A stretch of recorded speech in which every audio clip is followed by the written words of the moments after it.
Chers fans de Disney plus qu'un univers, bonjour et bienvenue à Disneyland Paris.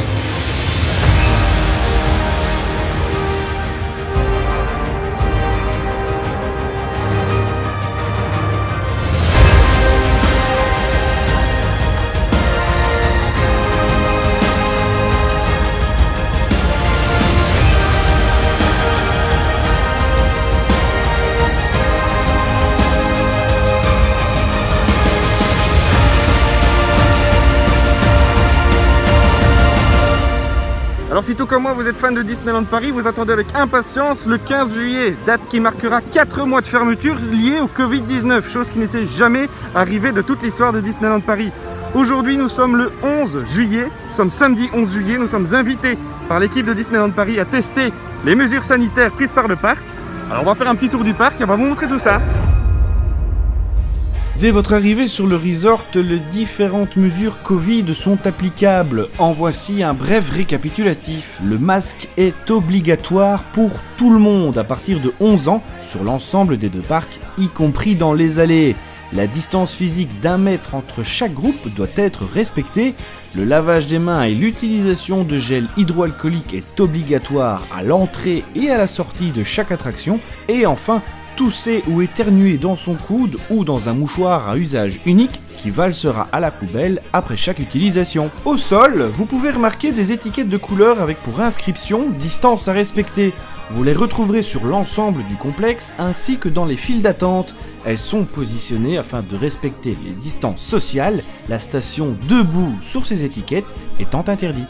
Dès votre arrivée sur la terre promise du parc Disneyland, vous serez accueilli par Mickey et ses amis, positionnés sur le balcon de la gare de Main Street USA. Ne ratez pas l'occasion de vous retourner car de nombreux cast members sont présents pour éviter les arrêts des visiteurs. À peine un petit coucou à plus tôt et on vous demande bien fermement de déguerpir. Outre les distributeurs de gel hydroalcoolique, les files d'attente des attractions ont entièrement été repensées. Là où d'autres parcs se limitent à une double cohorte d'1 mètre de distance, la direction Disneyland Paris a opté pour des plexiglas. Chose qui, selon moi, est la décision la plus intelligente que j'ai eu l'occasion de voir depuis la réouverture des parcs d'attractions.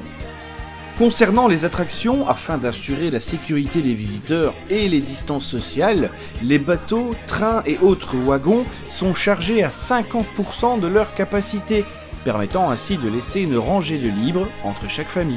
Mis à part un petit spectacle de fontaine devant le château au moment de la fermeture du parc, aucune parade et aucun spectacle n'est programmé. Au sujet des personnages, bien qu'ils soient toujours présents dans le parc, les câlins et les bisous sont formellement interdits. Sur ce modèle, une distance sociale doit être respectée avec eux et les photographes du parc n'ont maintenant plus le droit de prendre votre appareil pour vous prendre en photo. Place donc au selfie. Vous l'aurez compris, toutes ces mesures font que Disneyland Paris a perdu de sa magie. Sa réouverture nous fait du bien, mais le sentiment de frustration est bien présent à la fin de la journée. Les files d'attente rallongées par les distances sociales, le rendement divisé par 2 et les horaires d'ouverture réduits, 19h pour Disneyland, 18h pour le studio, vous promettent des journées très peu remplies.